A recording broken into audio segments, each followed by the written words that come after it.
Selamat pagi sahabat Tribuners yang saya hormati dan saya muliakan. Inspirasi bisnis hari ini kita akan bedah buku mengenai pembelajaran etika dan penampilan bagi milenial abad ke-21 ya. Luar biasa buku ini. Sahabat Tribuners, etika sangat penting di dalam bisnis ya. Karena dengan etika yang baik, maka bisnis yang kita jalankan akan bisnis yang menjadi berkesinambungan dan menjadi jangka panjang ya. Para pebisnis pasti akan mencari partner yang memiliki etika yang bagus. Karena dengan etika, pasti kita akan lebih dipercaya. Di studio sudah hadir Ibu Dr. Weni SS MS ya. Selamat pagi Tribuners, selamat pagi pasiennya. Selamat pagi. Bu Dr. Weni adalah penulis buku dari pembelajaran etika dan penampilan bagi milenial di abad ke-21. Luar biasa buku tersebut. Dan ini adalah kumpulan pengalaman hasil studi riset dari Bu Dr. Weni yang sudah memberikan support ya kepada mahasiswa. Etika ini ditanamkan dari awal, banyak mahasiswa yang sudah berhasil mencapai posisi yang tinggi. Hari ini Bu Weni akan sharing lebih banyak lagi untuk sahabat Tribuners. Nah, sahabat Tribuners, podcast Talkshow Inspirasi Bisnis hari ini kita sudah mengikuti protokol kesehatan, sudah vaksin 2 kali dan hand sanitizer dan sebagainya. Kita sudah mengikuti protokol kesehatan ya. Dan saya sapa dulu Bu Dr. Weni, apa kabarnya? Kabarnya luar biasa Pak Sianyit dan semua Tribuners. Hari ini diberi kesempatan untuk dapat sharing merupakan satu kebanggaan bagi saya yang merupakan pengabdian saya selama menjadi dosen di Politeknik Cendana. Jadi terima kasih. Iya. Jadi sahabat Tribuners, Bu Dr. Weni adalah Wadir 3 ya dan dosen tetap Yayasan Politeknik Cendana yang sudah mengabdi di pendidikan sudah sangat lama. Tetapi pendidikan ini bukan hanya teoritik ya, ada riset itu juga dari praktisi ya, praktisi ada corporate. Jadi buku ini adalah intisari sebenarnya etika dan penampilan apa yang harus supaya semakin lama kita semakin dihargai dan semakin berintegriti dan kita berkomunikasi dengan baik itu kepada customer, internal perusahaan maupun seluruh stakeholder yang ada di dalam perusahaan. Nah, Bu Weni ini luar biasa sekali ya, dan menulis buku tidak mudah ya Bu Weni ya, perlu efforts. Susah-susah mudah lah Pak. Dan usaha dan perlu waktu juga ya Bu Weni ya, karena kita tahu bahwa kesibukan di dalam mengajar, riset dan sebagainya, menulis buku ini adalah sesuatu juga yang kita harus konsentrasi, membangun struktural dan sebagainya supaya semakin lama semakin terstruktur dan bisa memberikan manfaat yang lebih. Kalau hanya disampaikan mungkin selesai ya di ruang kelas pada mahasiswa tertentu, tapi dalam bentuk buku semua orang bisa menikmati, bukan hanya di Medan, Sumatera Utara, tapi di seluruh Indonesia, bahkan di luar negeri ya. Nah, Bu Weni bisa ceritakan sedikit latar belakang Ibu menulis buku ini dan berapa lama? Baik, terima kasih Pak Sianyit, Sobat Tribuners. Latar belakang saya menulis buku ini sebenarnya cukup lama.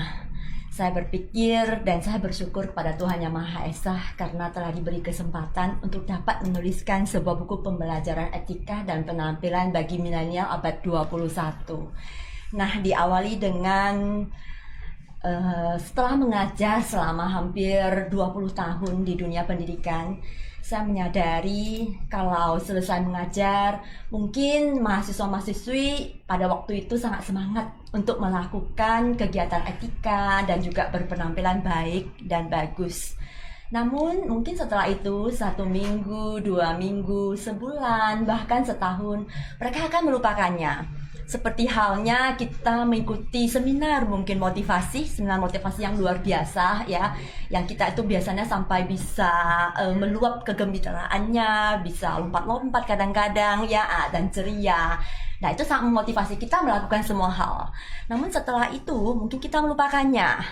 Nah, dengan begitu saya berpikir kalau ya saya menuliskan semua kegiatan ataupun intisari dari etika dan penampilan yang telah pernah saya ajarkan kepada mahasiswa, maka apabila si mahasiswanya lupa dan mereka bisa membacanya kembali, itu ada yang pertama, latar belakang yang pertama.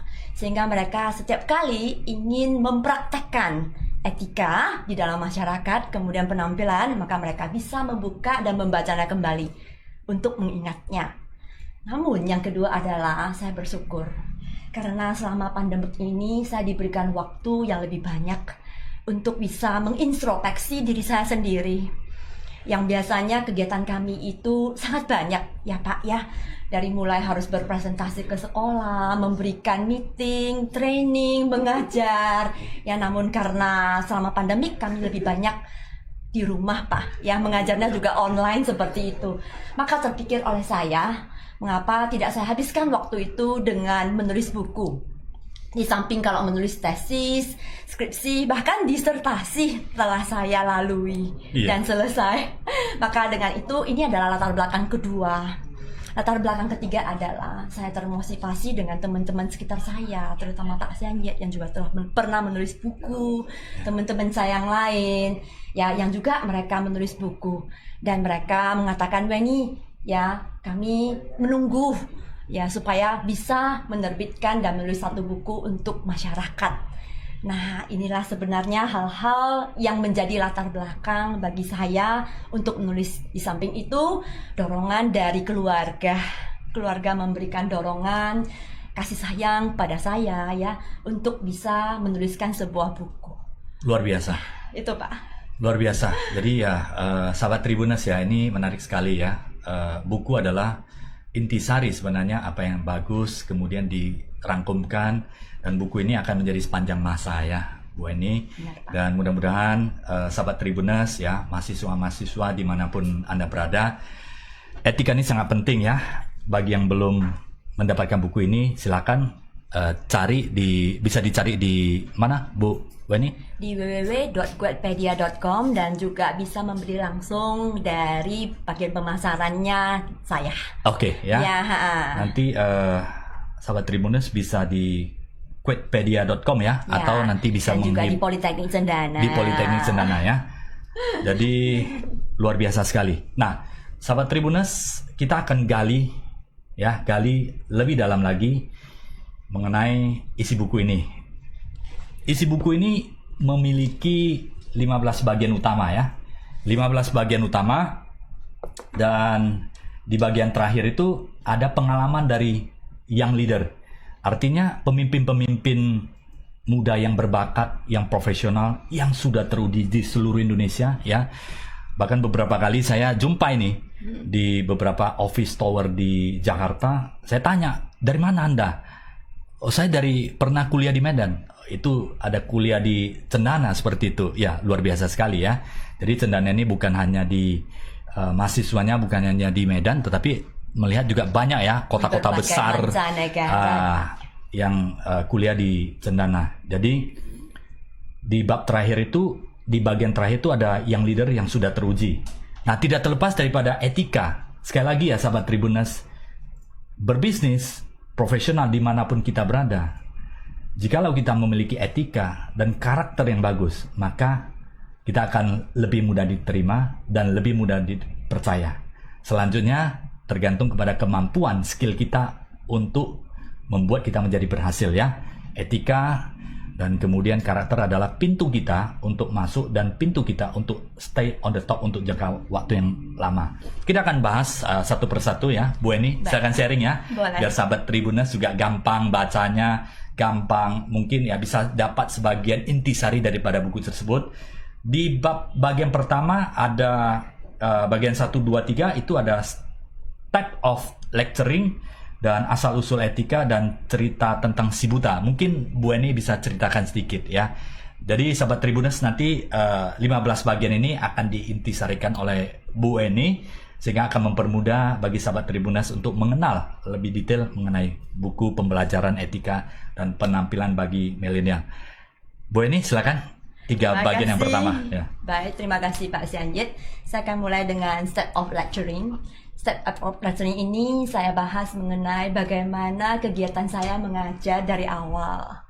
Jadi sebagai seorang dosen, saya menginginkan ada feedback dari para mahasiswa pada saat saya mengajar. Jadi step of lecturing ini biasanya kami mulai dengan bernyanyi. Oh, luar biasa. Ya, jadi kenapa Biasanya bernyanyi? Iya.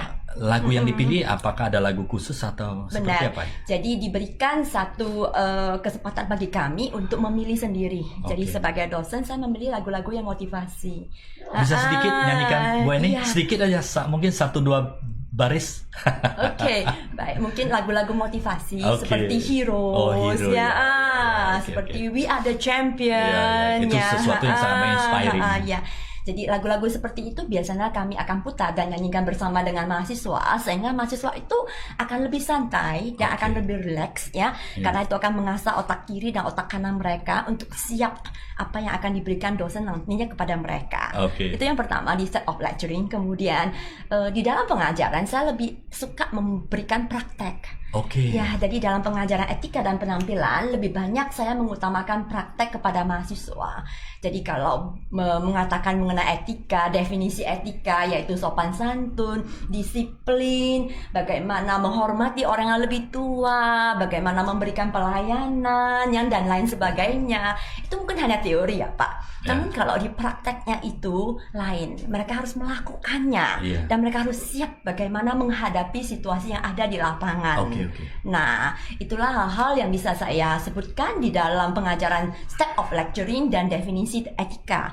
Nah, kalau ke cerita si buta, sebenarnya saya ingin sekali masyarakat, Iya. ya sahabat Tribuners mungkin yang hari ini mendengarkan kami, ya memilih 2 pertanyaan yang ada di dalam cerita si buta ini. Cerita si buta ini saya mulai dengan ada seorang anak ya yang buta, tunanetra.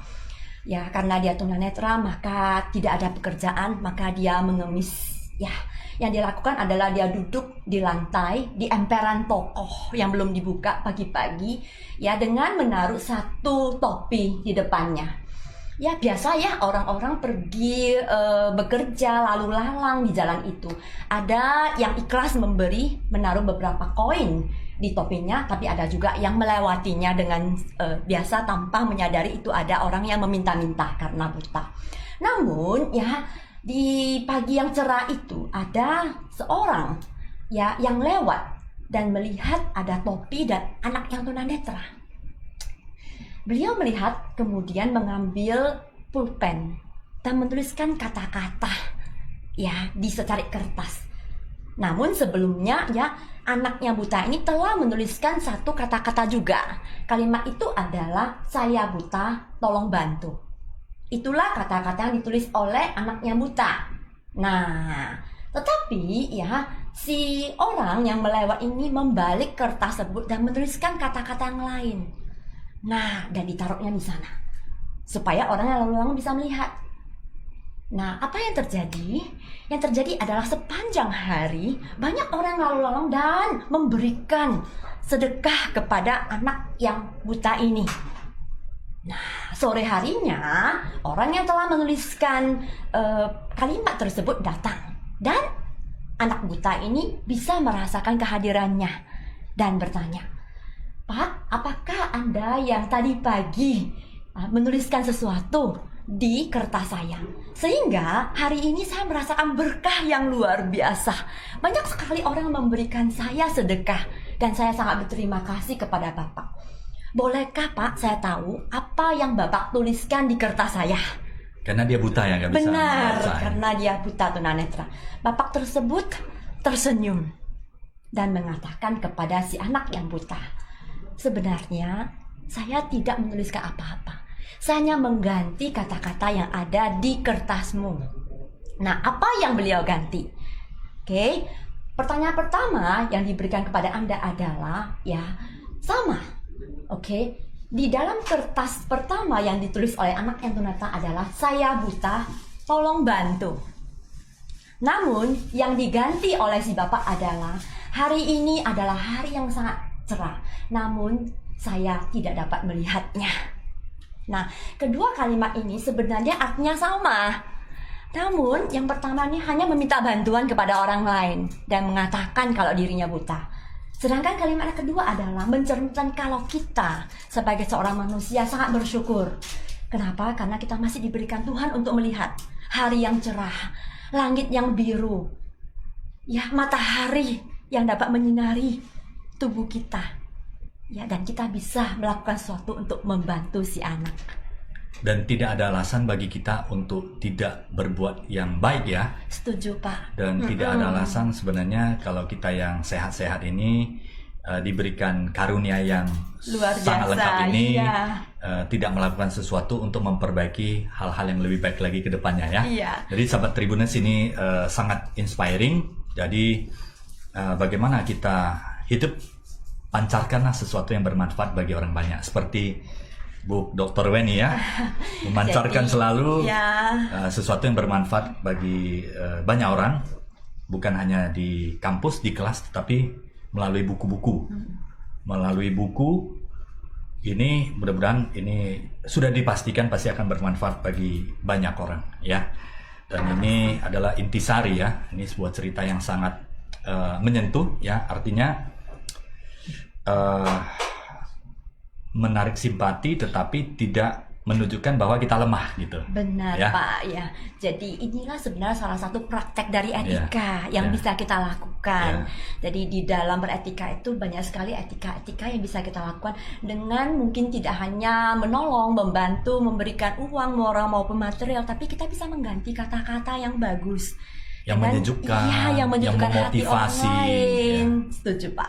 Nah ini menarik. Tadi Bu Weni ada sampaikan bahwa di awal kelas itu kan membuat sesuatu yang energik ya, lagu dan kemudian memberikan etika pembelajaran itu bukan hanya teori tapi praktekkan di lapangan dan itu konsisten dijalankan. Nah saat sekarang ini Bu Weni ini cerita sedikit ya, kalau milenial dan Gen Z saat ini kan lebih banyak pada gadget ya Bu ya. Benar. Jadi biasanya ada sedikit irit untuk berbicara. Ini bagaimana Bu Dr. Weni itu menginspiring mereka supaya kadang-kadang ya kita jumpa bahwa untuk memanggil orang yang lebih tua aja pun rasanya agak sulit keluar. Bagaimana menciptakan environment seperti itu?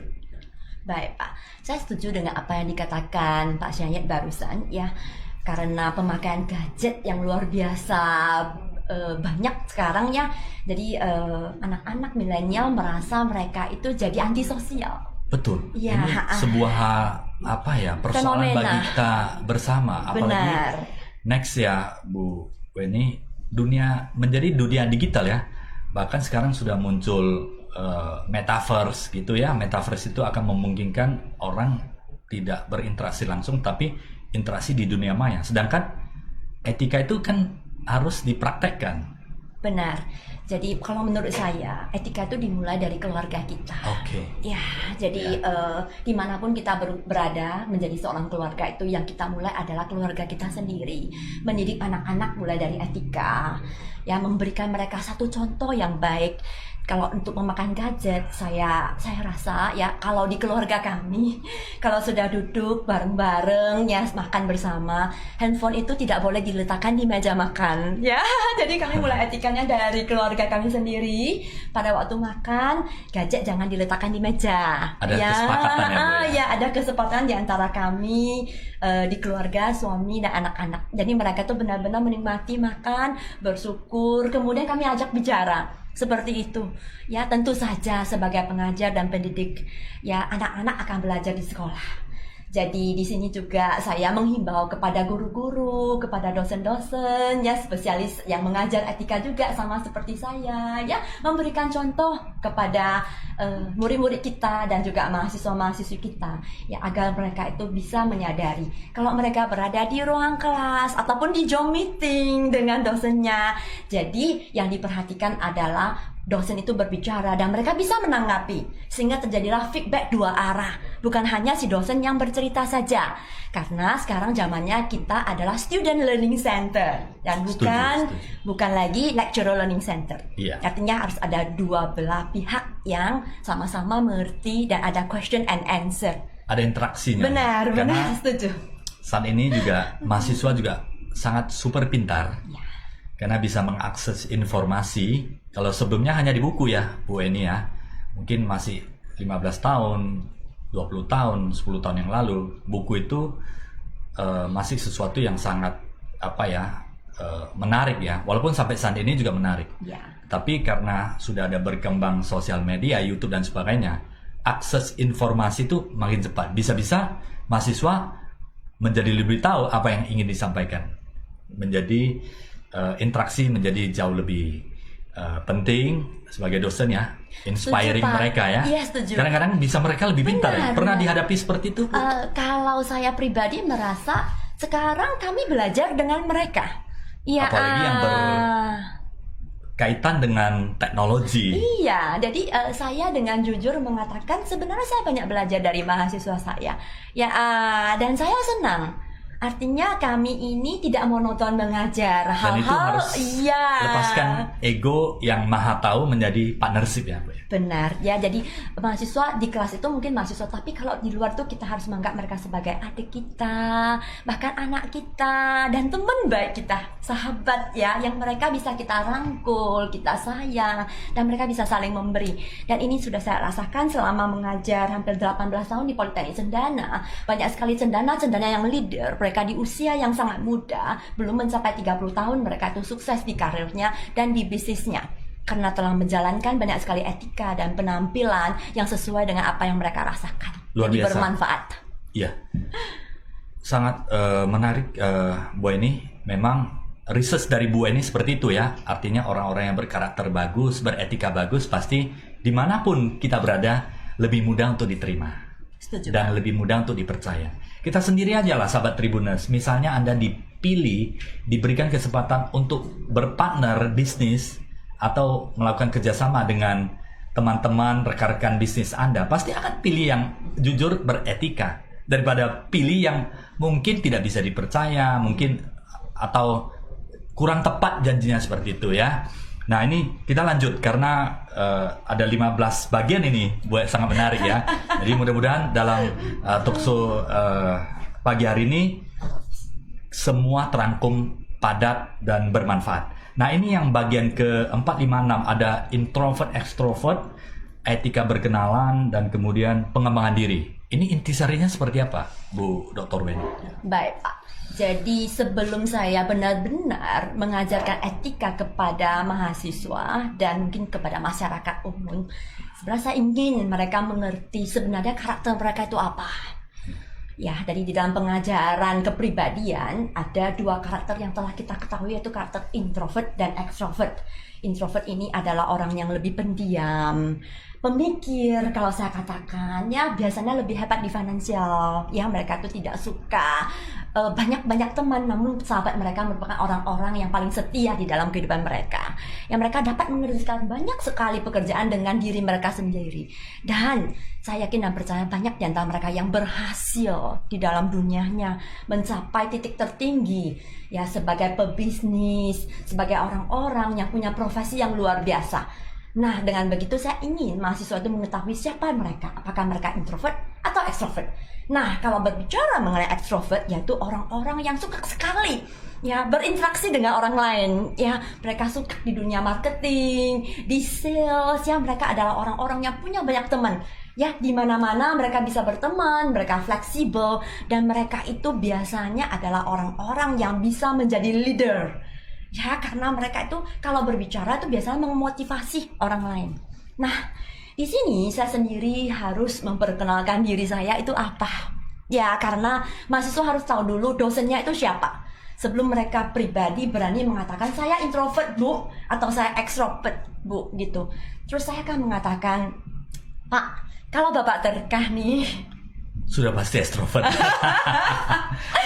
Karena sesuai dengan ciri-ciri Iya. yang disampaikan ya, komunikatif ya. Baik, Bapak terkaannya benar untuk saat sekarang. Oke. Namun Pak, sebenarnya saya ingin mengakui, ya, saya ingin jujur ya. Dulu sewaktu saya masih di sekolah, ya di SD, SMP dan SMA, saya seorang introvert. Ya, saya mengakui. Mengapa? Mungkin saya juga anak yang cerdas, pintar dalam belajar, sehingga lebih suka duduknya di depan. mendengarkan guru memberikan penjelasan, membaca. Namun mengapa introvert? Karena mungkin pada waktu itu banyak teman-teman yang bergaul dengan saya hanya ingin mendapatkan nilai ataupun latihan, contekan latihan. Dengan itu saya menyortir teman-teman. Saya memilih teman-teman yang benar-benar boleh saya anggap sebagai sahabat. Dan saya tidak banyak berbicara pada waktu itu. Ya, saya lebih banyak menganalisa. Ya, saya adalah pribadi yang melankolis seperti itu. Ya, namun setelah saya tamat SMA, Pak, saya masuk dalam bersosialisasi kepada lingkungan. Saya merasakan loh, orang-orang ekstrovert ini sangat mudah bergaul dan sangat cepat meniti karir mereka. Maka yang saya lakukan adalah saya ikut ke dalam teman-teman yang ekstrovert. Saya belajar berbicara dengan mereka. Saya masuk ke dalam satu organisasi bernama Toastmaster International. Ya, memilih bagaimana bisa melakukan public speaking. Di samping kegiatan saya memang seorang dosen mengajar. Nah, dan saya mendapatkan begitu banyak manfaatnya. Yang kesemuanya ini saya rangkum dan saya sharing dan saya ajarkan kepada mahasiswa-mahasiswa saya. Jadi Miss Yani itu berasal dari introvert, namun sekarang dapat berubah menjadi extrovert. Artinya adalah, ya sobat-sobat Tribuners, siapapun Anda introvert, Anda extrovert, namun kalau Anda punya keyakinan diri yang luar biasa, Anda bisa menjadi diri Anda sendiri. Anda bisa mendapatkan jati dirimu dan Anda perlu mengenal dunia yang di dalamnya itu pastilah ada etika dan penampilan yang bisa membuat diri Anda semakin bermanfaat. Luar biasa. Jadi introvert dan extrovert semua memiliki kesempatan untuk berhasil. Benar, ya? Pak, setuju. Yang penting ada tujuan. Yang penting mampu menyampaikan sesuatu itu dengan baik dan memiliki kemauan. Ya. Kerja keras tidak akan mengkhianati hasil. Ini saya senang quote seperti ini. Ya. Setuju, Pak. Nah itu kalau untuk extrovert dan introvert itu ada kesulitan nggak di dalam praktek atau belajar etika ini, Bu? Baik, Pak. Biasanya seperti apa? Baik, Pak. Sebenarnya kalau saya boleh mengatakan, ya karena setiap individu itu punya karakter yang berbeda, orang-orang introvert sebenarnya lebih mengikuti peraturan. Mereka lebih cepat berdisiplin. Mereka lebih mau menyadari, kalau saya harus introspeksi diri. Kalau saya harus mengikuti ini dan saya harus menjalankannya. Biasanya orang-orang introvert seperti itu. Ya, dan orang ekstrovert biasanya lebih suka ikut-ikutan. Nah, jadi kalau kita dalam bersosialisasi, dalam berhubungan, ya, baik itu di dalam masyarakat maupun di dalam kelas, pasti ada dong kelompoknya. Ya, karena di dalam step lecturing, saya selalu mengelompokkan mahasiswa dengan beberapa karakter nih. Nah, dan mereka itu akan merasa terhubung satu sama lainnya. Jadi kalau introvert melakukan PR-nya dengan cepat, maka extrovert akan mengikutinya. Nah, kalau nggak sanggup nyontek, Bu. Boleh lah, Pak. Artinya nyontek itu dalam segi positif, ya. Maksudnya mencari tahu, ya. Benar. Bukan berarti tidak sesuatu yang melanggar, tapi berusaha mencari tahu sesuatu bagaimana mengerjakan dengan baik. Ya, setuju, Pak. Karena baik mereka introvert maupun extrovert, mereka itu sebenarnya punya prinsip hidup, punya jati diri, dan punya kelebihan masing-masing. Yang kalau kita lihat itu mereka bisa nantinya menjadi orang-orang yang berhasil, sukses. Dan yang leader ini yang leader yang sudah berhasil ini, apakah lebih kemana kalau kategorinya? Extrovert, introvert? Baik, saya kan cerita mengenai asal mula yang leader. Ya, jadi asal mula Cendana yang leader ini kami bersama-sama dengan beberapa BOD yang ada di Politeknik Cendana, kita mulai dan mengatakan kita harus bisa membuat generasi seterusnya itu menjadi lebih baik lagi. Ya, jadi di Politeknik Cendana kami punya moto yaitu creating a better generation. Jadi siapa mereka? Sangat mulia. Ya, jadi artinya mereka adalah mahasiswa-mahasiswi kita yang sekarang mungkin masih mahasiswa-mahasiswi. Namun kedepannya mereka akan menjadi orang-orang yang hidup di dalam masyarakat, yang bisa berguna, yang bisa memberikan kontribusi yang bermanfaat bagi bangsa dan negara.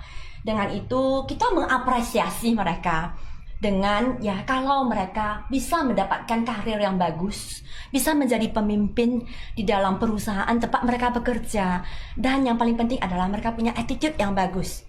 Ya, dengan mereka menjalankan etika dengan terus-menerus, mereka punya karakter yang bagus. Mereka tuh harus bisa berbakti kepada orang tuanya, dan mereka tuh bisa memberikan contoh yang bagus dan mulia kepada orang-orang di sekitarnya. maka kita berikan mereka satu apresiasi menjadi cendana yang leader. Nah, cendana yang leader kami sampai saat ini ya berjumlah 328 orang dan bertambah terus-menerus. Dan ini tersebar di seluruh Indonesia. Benar Pak Syanyit.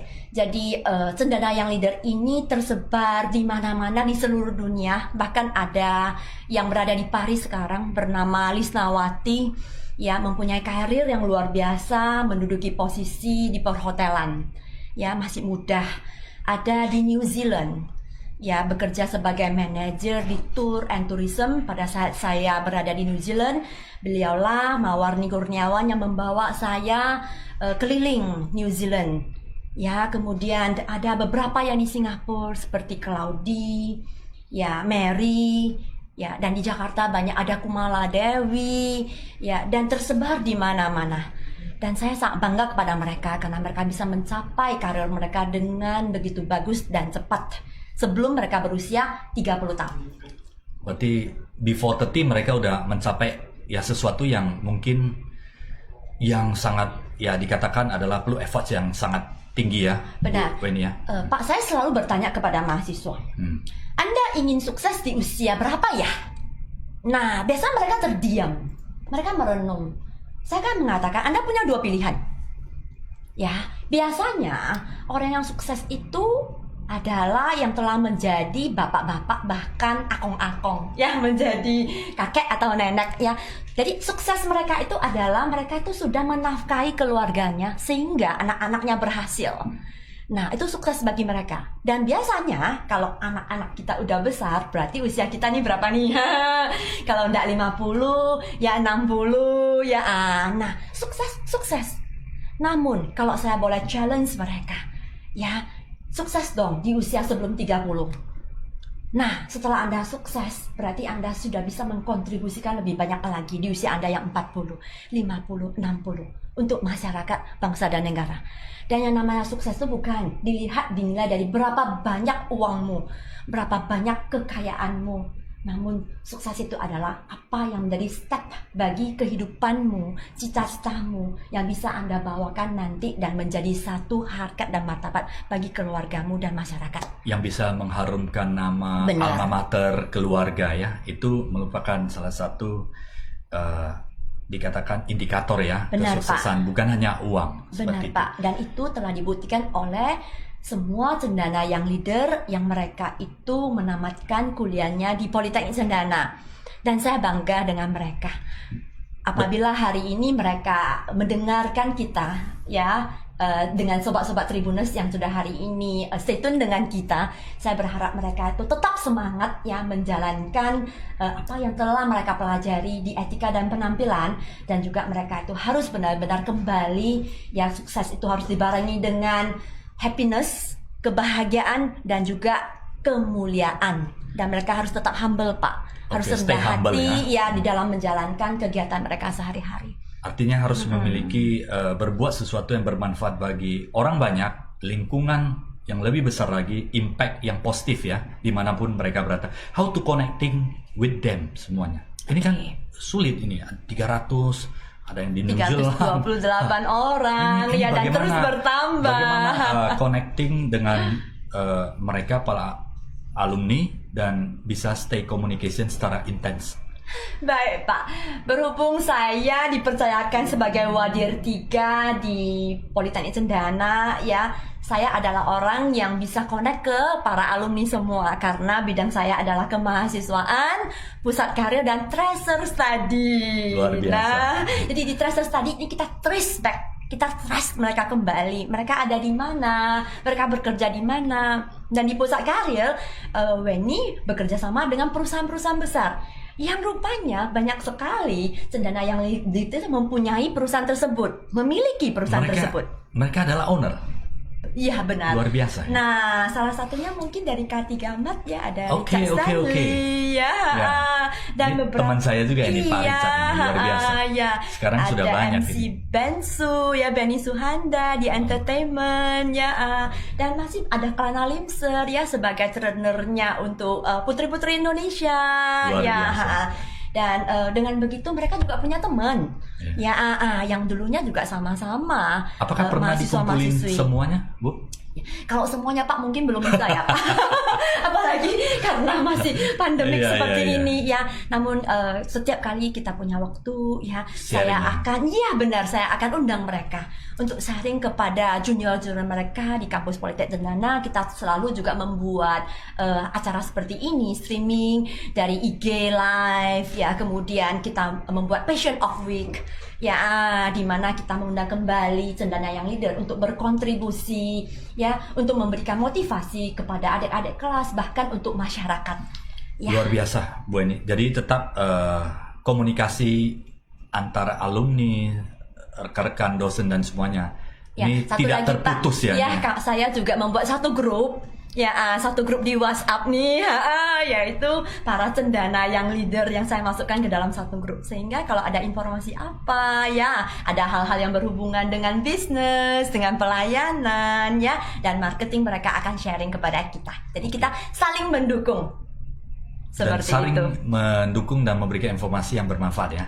Very good. Ini sahabat Tribunas ya, ini walaupun sudah tamat dimanapun berada, tetapi ingatlah tetap alma mater ya, saling mendukung dan buatlah sesuatu yang bermanfaat bagi masyarakat dan lingkungan dimanapun kita berada. Nah, ini kita singkat ya Bu ya, karena Baik. masih banyak lagi nih. Baik. Etika berkenalan, pengembangan diri, dan berjalan seperti apa ya kira-kira yang Oke. paling key point-nya Bu Weni? Baik. Kenapa ini penting? Etika berjalan paling penting. Oke. Kadang-kadang tanpa kita sadari, belum pernah ada orang yang mengatakan bagaimana cara kita berjalan. Kadang-kadang tanpa kita sadari, cara jalan kita itu menunjukkan sikap yang masih kurang sopan. Contoh, ada orang jalannya itu, mohon maaf ya, agak mengangkang. Jalannya agak mengangkang. Namun dia sendiri tidak menyadarinya. Jadi dengan begitu saya pikir saya mengajarkan praktek etika berjalan agar setiap orang bisa merasakan pentingnya etika berjalan ini. Elegans dan Iya sopan benar. ya. Jadi cara berjalan itu sebenarnya tidak boleh membungkuk ya, karena kalau membungkuk lama-lama akan menjadi orang yang bongkok ya gitu ya. Dan menjadi satu kebiasaan. Berjalan itu harus dalam satu garis lurus. Nah, dan kepala kita tidak boleh terlalu melihat ke atas juga ya Pak ya. Nanti tidak menghargai ya. Benar. Jadi ada hal-hal yang bisa kita lakukan di etika berjalan. Ya, dengan begitu para mahasiswa, sobat Tribuners ya yang ingin mempelajarinya boleh melihat kembali di buku pembelajaran etika dan penampilan bagi milenial abad 21 yang di dalamnya khusus ya saya buatkan dengan terperinci step by stepnya cara berjalan yang sopan ya, yang bagus, sehingga itu akan membuat kita lebih percaya diri dalam menghadapi lingkungan kita. Itu untuk etika berjalan. Yes, kita lanjut lagi Bu. Mungkin berbusana itu seberapa penting? Baik, kita itu udah masuk ke penampilan. Nah, Jadi apakah kan misalnya ada yang mengatakan yang penting rapi gitu, seperti itu. Baik. Bagaimana yang Saya menurut setuju. beretika yang ya etika busana. kita bisa menarik Ya, saya Iya. setuju dengan respect dari orang lain. memakai busana itu yang penting adalah kita rapi. Ya, satu lagi sederhana. Sederhana ya. Ya, jadi memiliki terlalu banyak baju pun sebenarnya bukan hal yang bagus. Kalau kita boleh berimajinasi, setiap kali kita membuka lemari baju itu, waduh, berapa pasang baju yang telah kita miliki. Nah, apakah baju itu terus-menerus kita pakai? Belum tentu. Belum tentu. Ya, jadi di etika berbusana, yaitu diajarkan di mana kita itu berpakaian dengan sopan. Ya, jadi jati diri kita itu terlihat.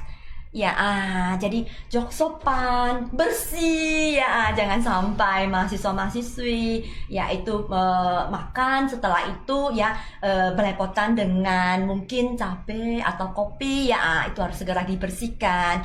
Kemudian di mana tempatnya yang cocok. Ya, contohnya adalah kalau memang ke kampus, maka pakailah kemeja, pakailah celana yang formal, kaos kaki, sepatu, sehingga tuh mencerminkan satu jati diri sebagai mahasiswa.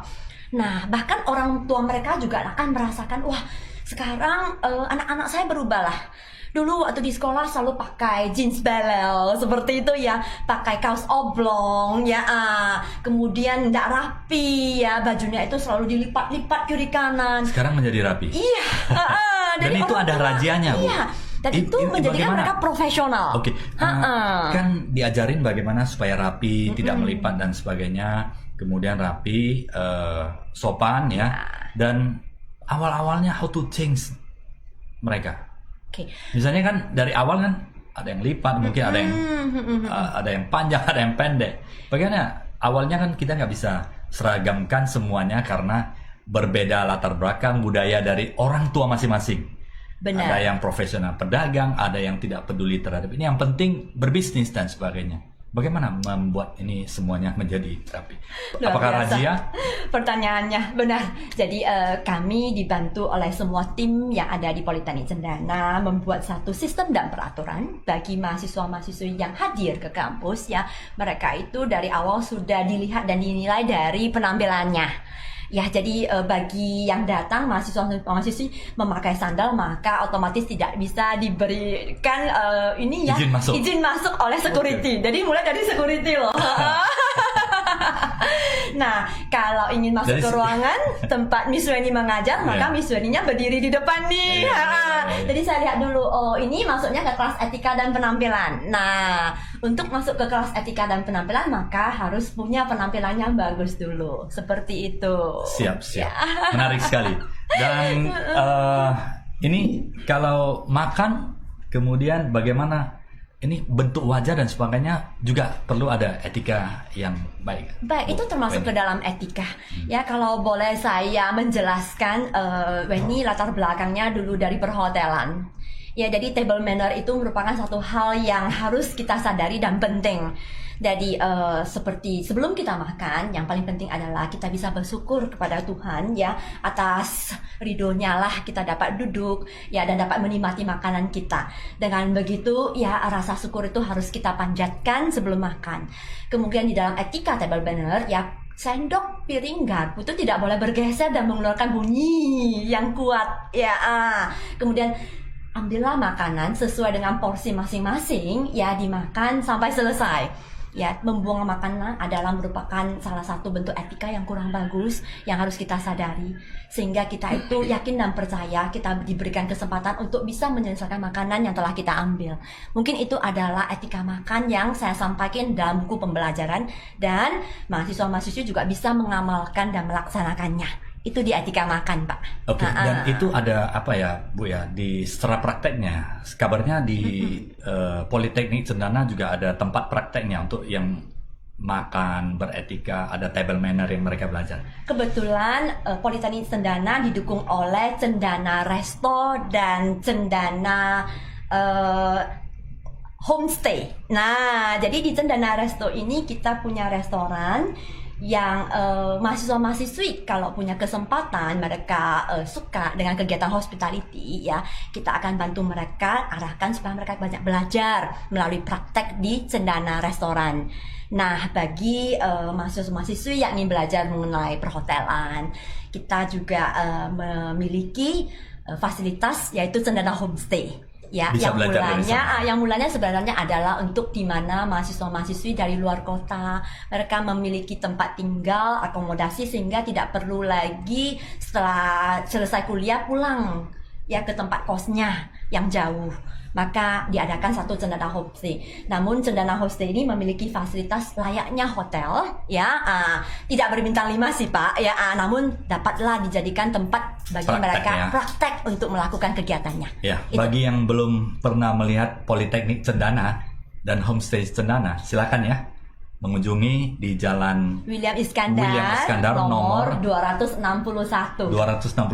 Silakan mampir ya, bisa melihat di sana. Bisa ketemu Bu Dr. Weni langsung. Iya, ketemu dengan saya pastinya.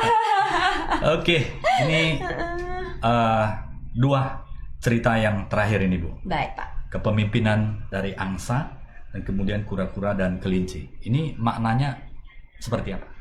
Baik, saya ingin merangkumkan dua cerita ini. Cerita ini merupakan cerita teamwork dan kepemimpinan di mana kita ingin berarti mahasiswa ini bukan hanya disiplin saja, namun mereka bisa menjadi leader atau pemimpin di tempat mereka berkarir, bisa menjadi pemimpin yang bagus di dalam keluarga mereka, bahkan di masyarakat.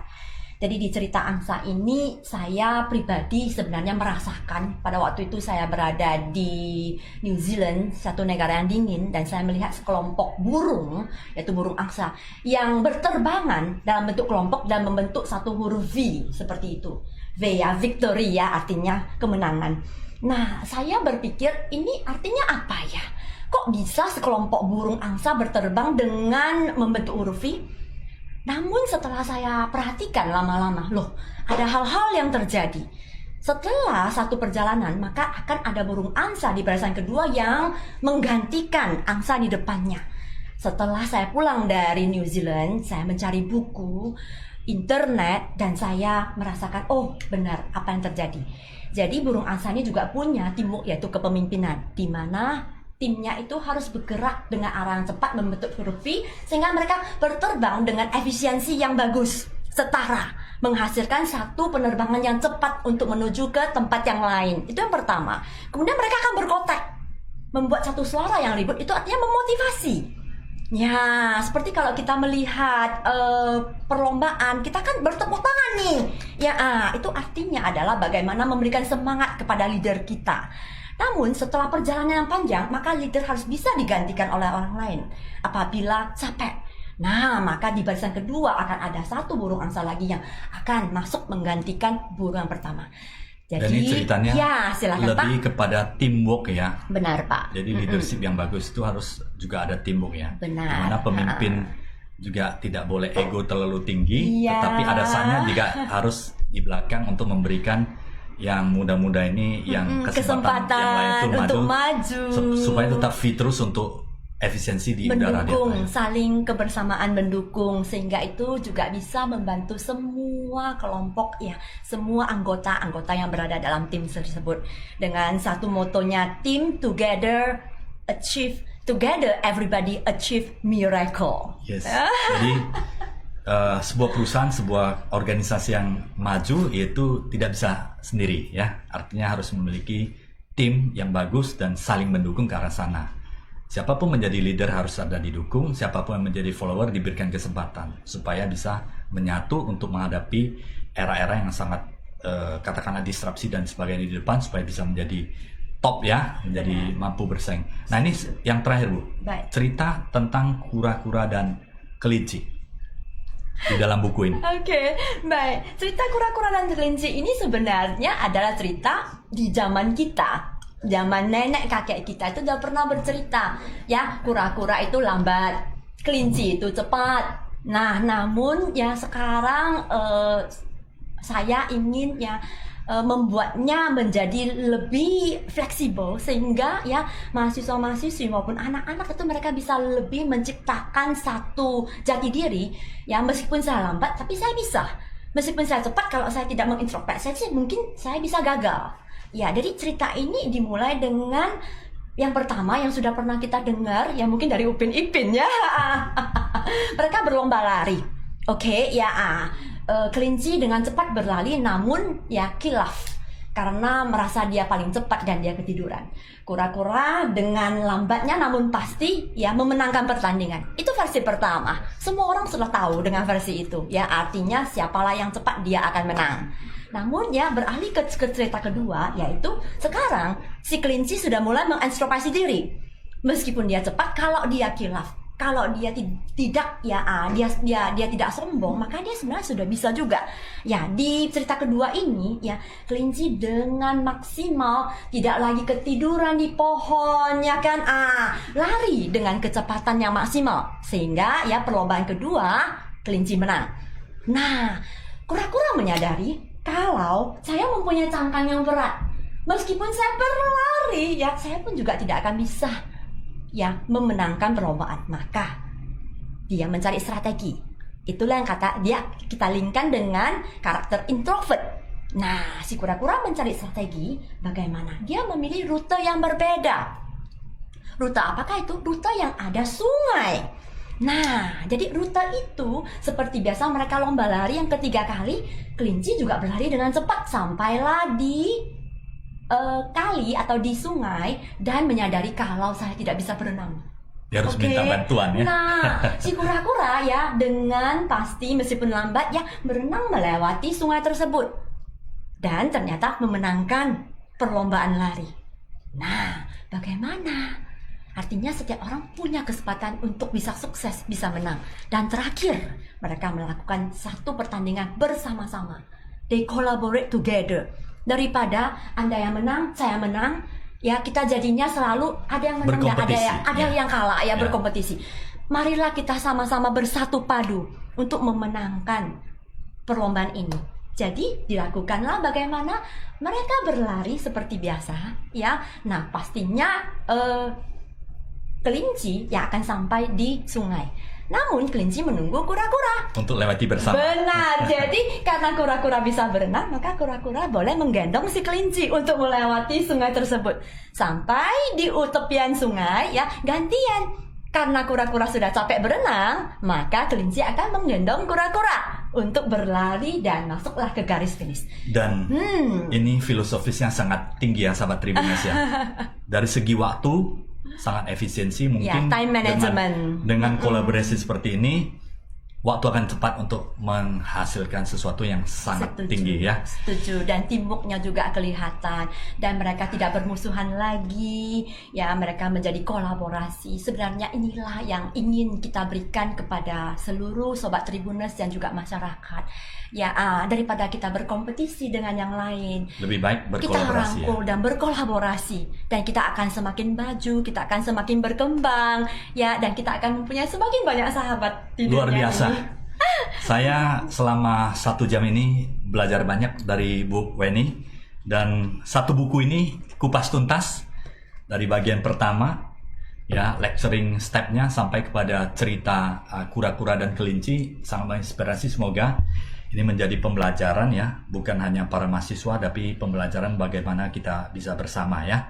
Buku ini sangat bagus ya, bisa diperoleh langsung dari mengunjungi langsung Politeknik kampus Cendana. ya, Politeknik Cendana, atau di Guepedia.com. guepedia.com ya. Silakan, mau ketemu langsung penulisnya silakan mampir ya, sungguh luar biasa. Saya akan berikan tanda tangan Iya. dan kata-kata motivasi. Iya. Oke, demikian talkshow yang sangat luar biasa bersama Bu Eni ya. Mungkin Terima kita kasih, akan Pak. gali lebih lagi di kesempatan yang lain. Baik. Sahabat Tribuners, kemampuan, kompetensi, kepintaran akan membuat Anda melewati satu gerbang. Tetapi jikalau Anda ingin stay long term yang berkesinambungan on the top, Anda harus beretika dan berkarakter. Jadilah orang-orang yang beretika, berkarakter, dan berintegritas. Kita akan diterima dimanapun kita berada. Terima kasih Bu Eni yang sudah berkenan untuk hadir di sini. Terima kasih untuk sahabat Tribuners yang sudah mendengarkan talkshow luar biasa bersama Bu Eni hari ini. Sampai jumpa episode Inspirasi Bisnis berikutnya yang pasti sangat menarik untuk Anda. Thank you, salam sehat dan sukses selalu untuk kita semua. Thank you. Terima kasih.